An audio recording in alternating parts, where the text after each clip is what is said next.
The case that I am about to discuss is Alastair John Kane vs. Particia Roggenkamp GR number 214326 July 6, 2020. Justice Lee Nunn writing the decision for the court. Facts of the case. Alastair John Kane, as Alastair John, and Particia Roggenkamp, as Particia, are Australian citizens. They met in January 2004 in Brisbane, Australia, and became lovers immediately. Particia decided to put up a business in the Philippines, and eventually traveled with Alastair John to Manila. They settled in a condominium unit located in Parañaque City supposedly owned by Particia. According to Particia, she and Alastair John attended a party hosted by her son, Ashley Richard Kaiser, as Ashley Richard, on November 30, 2004. The next day, December 1, 2004, after they had just arrived at their residence at about 1 a.m., Particia confronted Alastair John for allegedly looking at the underwear of other female guests at the party. Ignoring Particia, Alastair John went on to lie down on the bed. Particia then sat on a nearby chair. Alastair John, angered by Patricia's remarks, allegedly approached Particia, lifted her off the chair, and dropped her on the floor. Particia further claimed that Alastair John punched her in the head, dragged her by the hair to the bed, and pushed her head against the pillow. Particia fought back and, when she had the chance, ran to the bathroom and locked herself inside. The next day, on December 2, 2004, Patricia's son, Ashley Richard, visited his mother and saw her lying in bed in pain. Alastair John told Ashley Richard that his mother had too much liquor the night of the party and, when they arrived home, Alastair John tried to carry her to the bed. Unfortunately, he accidentally dropped her on the floor because the bed, which allegedly had wheels, moved.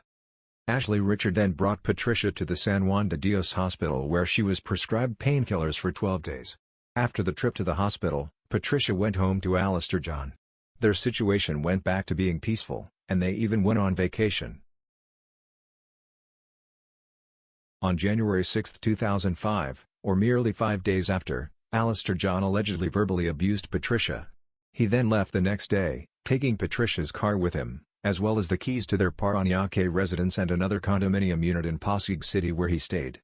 Particia, accompanied by her driver, went to the Pasig condominium unit and recovered possession of her car. On February 4, 2005, Particia finally reported the incidents to the police. She explained that, prior to the December 1, 2004 incident, there were already prior incidents of abuse committed against her by Alastair John. After preliminary investigation, probable cause for violation of Republic Act 9262 or the Anti-Violence Against Women and Their Children Act of 2004 was found against Alastair John.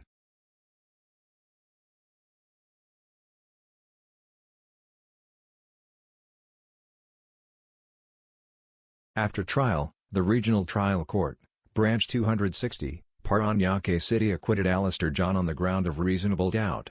The Parañaque trial court was of the opinion that Alastair John's account of the events, that he accidentally dropped Particia on the floor while he was carrying her, was in accord with human experience while that of Patricia's was not. It further said that if she was really a victim of violence or abuse, she should have told the same to her son, especially because the latter, according to her, is a lawyer. The Parañaque trial court more particularly said, the court noted that there was a heated altercation between the private complainant and the accused after they came from the birthday party of the former son on December 1, 2004.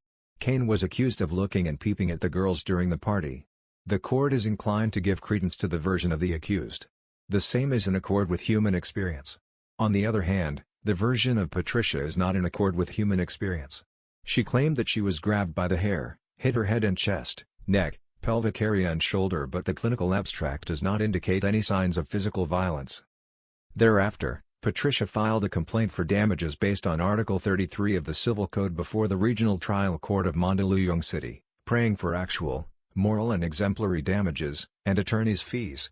Particia argued that the right of action provided in Article 33 in cases of physical injuries is entirely separate and distinct from the criminal action earlier commenced against Alastair John. Opposing the civil action, Alastair John filed a motion to dismiss on the grounds of res judicata and improper venue. In an April 20, 2009 order, the motion to dismiss was denied by the 214th branch of the Regional Trial Court, Mandaluyong City, then presided by Judge Edwin D. Sarangan. The trial court held that civil liability was not extinguished, because Alastair John's acquittal was based on reasonable doubt. In the meantime, Judge Roggenkamp was appointed Associate Justice of the Court of Appeals. Judge Ophelia Gallo then acted as presiding judge of the Mandaluyong Trial Court 29, and, in the June 8, 2010 order, dismissed the case motu proprio on the ground of res judicata and lack of jurisdiction. Particia filed a motion for reconsideration, which was subsequently denied. Alleging error on the part of the Mandaluyong Trial Court, Particia appealed before the Court of Appeals. The Court of Appeals then emphasized that the civil case filed by Particia was based on Article 33 of the Civil Code, an independent civil action. Thus, contrary to the Mandaluyong Trial Court's ruling, the decision of the Paranaque Trial Court acquitting Alastair John did not operate as res judicata so as to bar the filing of the complaint for damages under Article 33. It was immaterial that the decision of the Paranaque Trial Court had already become final and executory, because the causes of action between the case for violation of Republic Act No. 9262 and the one filed under Article 33 of the Civil Code are different. The Court of Appeals held that Particia did not commit forum shopping because the causes of action for the criminal action and the complaint for damages are different. There can also be no forum shopping, according the Court of Appeals, when the law expressly allows the filing of an independent civil action in cases of physical injuries. Finally, the Court of Appeals held that the venue was properly laid. Under the rules of court, personal actions, such as an action for damages, must be filed in the plaintiff or defendant's residence, at the election of the plaintiff, unless the parties agree on another venue. Alastair John then filed a motion for reconsideration, which was denied by the Court of Appeals. The issue is whether or not a civil action based on Article 33 could be independently filed. Yes. The institution of Article 33 as an independent action is applicable in the instant case. Article 33 is explicit that in cases of defamation, fraud, and physical injuries, the civil action is entirely separate and distinct from the criminal action and shall proceed independently of the criminal prosecution. Accordingly, Article 33 contemplates a civil action for the recovery of damages that is entirely unrelated to the purely criminal aspect of the case. Even the quantum of proof required, preponderance of evidence, as opposed to the proof beyond reasonable doubt in criminal cases, is different, confirming that the civil action under Article 33 is independent of the criminal action. The ruling of the Supreme Court is the petition for review on certiorari is denied. The Court of Appeals March 25, 2014 decision and September 3, 2014 resolution in CAGRCV No. 96341 are hereby affirmed. The Regional Trial Court of Mandaluyong City, Branch 214, is hereby directed to reinstate civil case No. MCO 3871, continue with the proceedings, and to resolve the same with dispatch.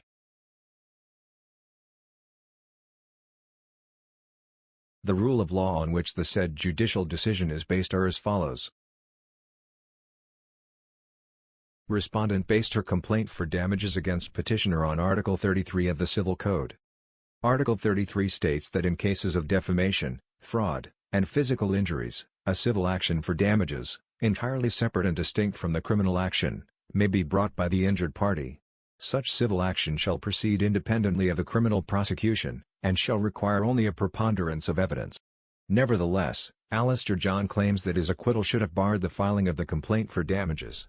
He maintains that, as allegedly held by the Paranaque Trial Court, the act or commission from which the civil liability might arise did not exist, hence, there is no civil liability ex delicto to which the Article 33 action may be anchored.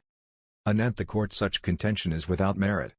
Under Rule 120, Section 2 of the 2000 Revised Rules of Criminal Procedure, a judgment acquitting the accused must state whether the prosecution absolutely failed to prove the guilt of the accused or merely failed to prove his guilt beyond reasonable doubt. Furthermore, the judgment must determine if the act or omission from which the civil liability might arise did not exist. Furthermore, contrary to petitioner's argument, the decision of the Paranaque Trial Court acquitting him did not operate as res judicata so as to bar the filing of the complaint for damages under Article 33 of the Civil Code. Res judicata literally means a matter adjudged, a thing judicially acted upon or decided, or a thing or matter settled by judgment. Res judicata has two aspects. The first is bar by prior judgment that precludes the prosecution of a second action upon the same claim, demand or cause of action. The second aspect is conclusiveness of judgment, which states that issues actually and directly resolved in a former suit cannot again be raised in any future case between the same parties involving a different cause of action.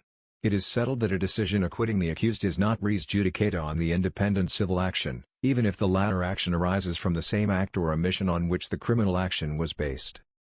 In closing, the court noted that similarly, that someone, usually the woman, would hesitate to simply leave her family and deprive them of her caring for her part in maintaining the household, even at peril to herself or her dignity, is not outlandish, inconceivable or, sadly, even exceptional. Certainly, it is in accord with human experience. These motives, often perpetuated by culture, are the precise targets of our laws which underscore gender equality in every type of relationship. It is the awareness of the possibility of abuse that a more gendered perspective of human intentions is privileged by laws on sexual harassment, including the law which seeks to prohibit violence against women in intimate relationships. The rather dismal failure to consider the complexity of the human psyche in the criminal case may not be how the judge in the civil case will consider the case given the same set of evidence. Thank you so much for viewing.